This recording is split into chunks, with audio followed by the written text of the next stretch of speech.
আসসালামু আলাইকুম প্রিয় দেশবাসী, কেমন আছেন? আশা করি সবাই ভালো আছেন। আমি একজন প্রবাসী এবং আমার বাড়ি টুঙ্গিপাড়া, গোপালগঞ্জ। আমার হয়তো এই কথাগুলো বলা উচিত না, তারপরেও আমি বলতেছি।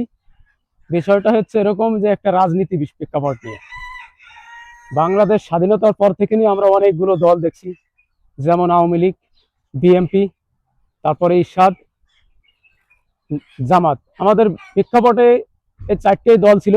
চারটের থেকে জাতীয় পার্টিটা হয়তো অনেক আগেই বিলুপ্তর পথে চলে গেছে, এখন তিনটে আছে: আওয়ামী লীগ, বিএনপি, জামাত। যেহেতু আমরা আওয়ামী লীগকে যে কোনো কারণে দেশ থেকে বাহিরে পাঠাই দিছি, যে কোনো কারণে আমরা সেই ইটে চাই, স্বাধীনতাটা চাই, এবং যদি সেই স্বাধীনতা ধরে রাখতে হয় আমাদের অবশ্যই সবাই এক হয়ে সহমত হয়ে জামাতরে ভোট দিতে হবে।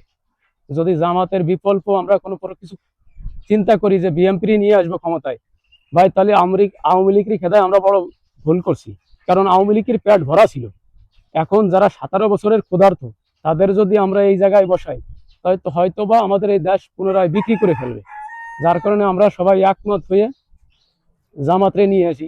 জামাত হয়তো দিনের কথা বলে, দিন প্রচার করে। বিএনপি সরকার দিতেছে, কার্ড দিতেছে।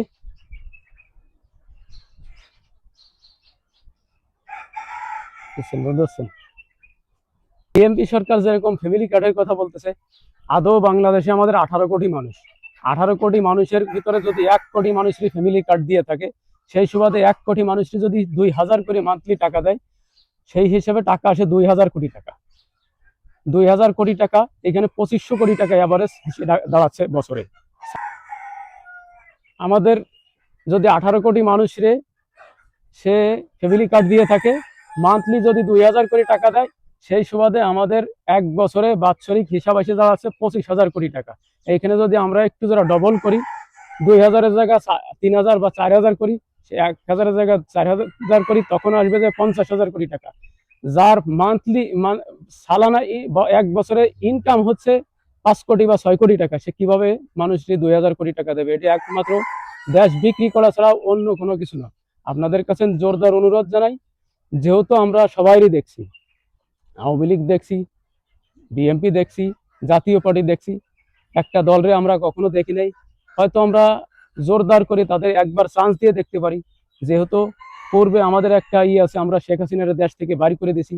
যদি জামাত সরকার এরকম সিন্ডিকেট তৈরি করে বা এরকম চাঁদাবাজি দুর্নীতির সাথে ফের তৈরি হয়, সেই ক্ষেত্রে আমরা জামাতকেও দেশ থেকে বাড়ি করে দেবো।